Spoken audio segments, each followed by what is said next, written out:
Port-Louis, capitale de l'île Maurice.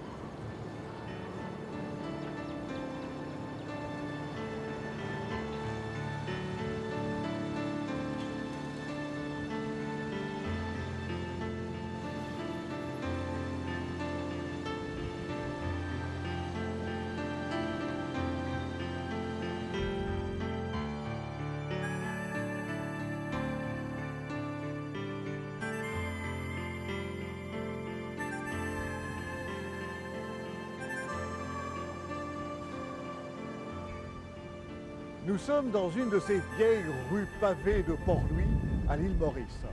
Cette rue s'appelle la rue du Vieux Conseil et c'est également un parcours culturel.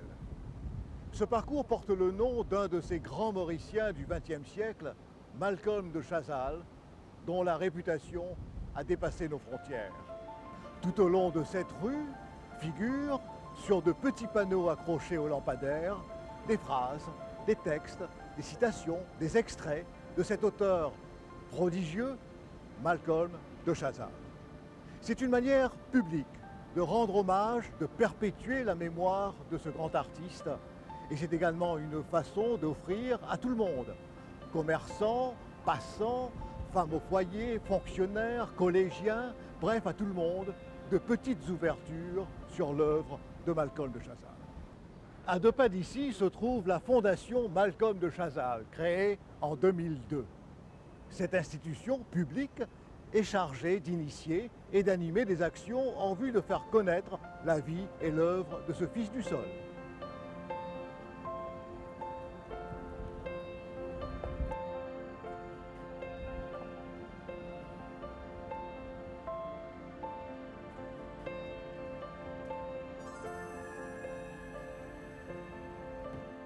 Bienvenue dans cette structure de pierre basaltique, vieille de plus de 2 siècles, où l'intendant Pierre Poivre installa en 1767 le palais de justice et le conseil. C'est également ici que séjourna le poète français Charles Baudelaire lors de son séjour à Maurice. Ici, le visiteur trouvera des tableaux, des livres, également une galerie de photos concernant Malcolm de Chazal. Pour le servir, un personnel accueillant et souriant est présent.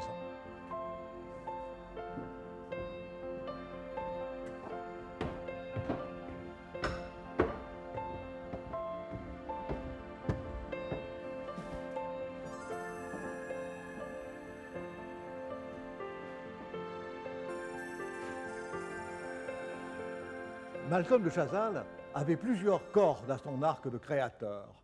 Il était écrivain, poète, peintre, penseur, conteur, chroniqueur, citoyen engagé, et j'en passe. Il nous a laissé un nombre impressionnant d'écrits et de peintures, et tout cela constitue un formidable héritage. Un héritage qui constitue une part essentielle du patrimoine culturel mauricien.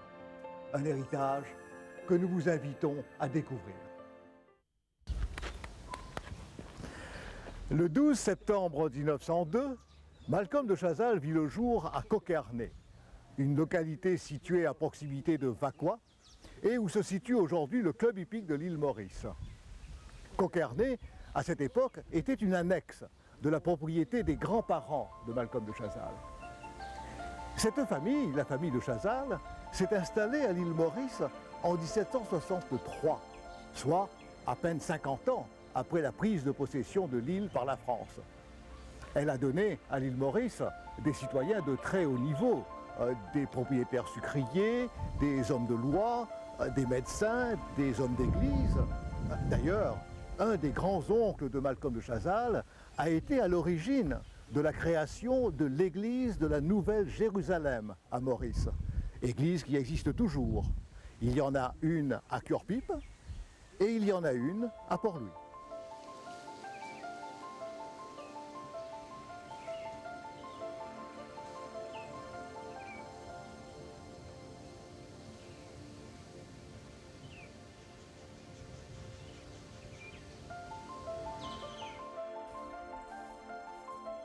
La famille de Chazal déménage de Coquernay pour s'installer quelques kilomètres plus loin. Malcolm, enfant, habitera alors dans un autre domaine portant le nom de Ménil-aux-Roses et qui appartient aujourd'hui à la famille Baligadou. Malcolm y passe une enfance sans problème, dans une très grande famille, comme il y en avait beaucoup à l'époque. En effet, chez les de Chazal, retenez votre souffle, on compte 13 enfants. Malcolm en est le troisième.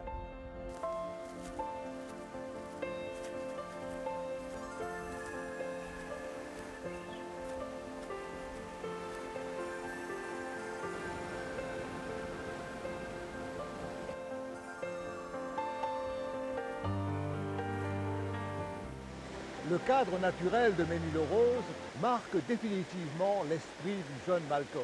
Il est totalement fasciné par ce lieu. Ce lieu lui est magique. C'est déjà là une source d'inspiration pour le futur poète. En tout cas, c'est dans cet espace privilégié qu'allait naître l'intérêt de Malcolm de Chazal pour la nature.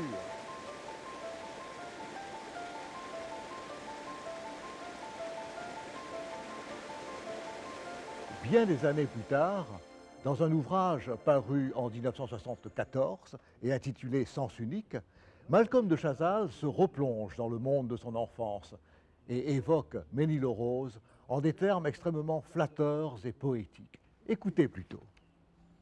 Ménil-aux-Roses, le bien patriarcal, au sein de la forêt des camphriers émaillée d'éclaircies, parsemée de jardins.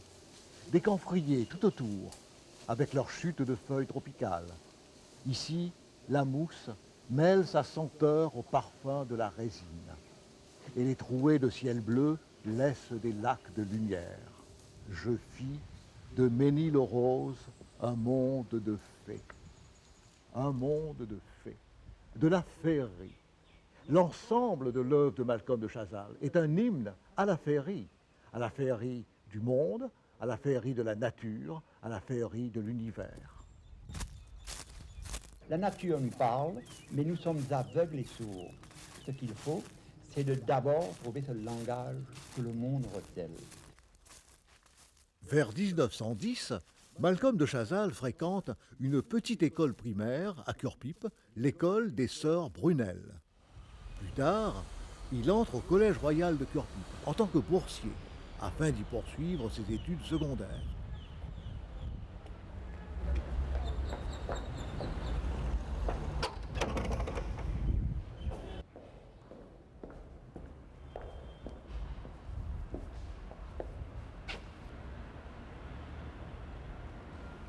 À l'époque, cette institution secondaire est encore toute neuve.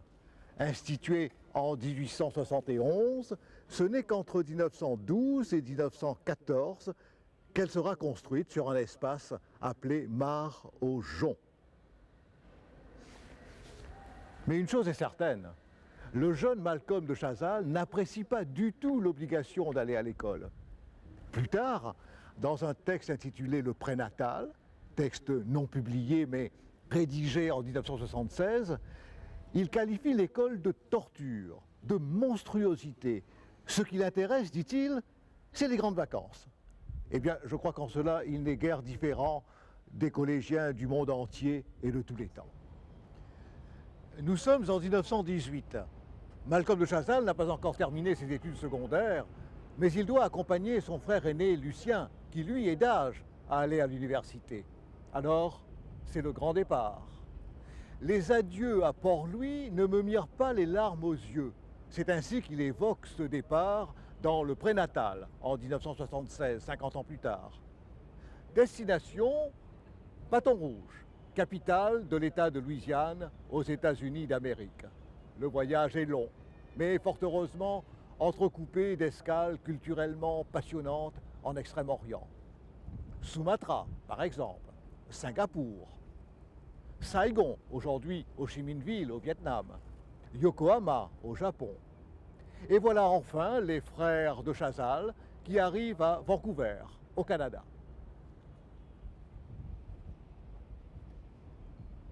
Au Canada, Malcolm de Chazal fête ses 16 ans, avant de poursuivre sa route vers Baton Rouge à travers les Rocheuses. À Baton Rouge, il termine d'abord ses études secondaires. Puis c'est toujours à Baton Rouge, à l'université cette fois, qu'il s'inscrit pour une formation d'ingénieur en technologie sucrière. Lui, qui aurait préféré, disait-il, être avocat et partir pour Londres. Malcolm de Chazal est un étudiant brillant, exceptionnel, génial, mais en réalité, les études le laissent indifférent. En 1924, Malcolm de Chazal termine ses études supérieures. Il a 22 ans et il a enfin en poche son diplôme d'ingénieur agronome en technologie sucrière. Il a surtout enfin terminé avec ce qu'il a appelé son supplice de fausses connaissances. Il quitte la Louisiane et il part travailler quelques mois pour l'industrie sucrière cubaine. Par la suite, il s'offre des vacances bien méritées et il voyage en Europe, en Angleterre, en France, en Suisse. Puis en 1925, il se dirige vers Marseille. Là, il prend un bateau destination Maurice. Malcolm de Chazal est retourné au pays natal. À partir de là, il ne voyagera plus. Il n'entreprendra plus aucun voyage à l'étranger.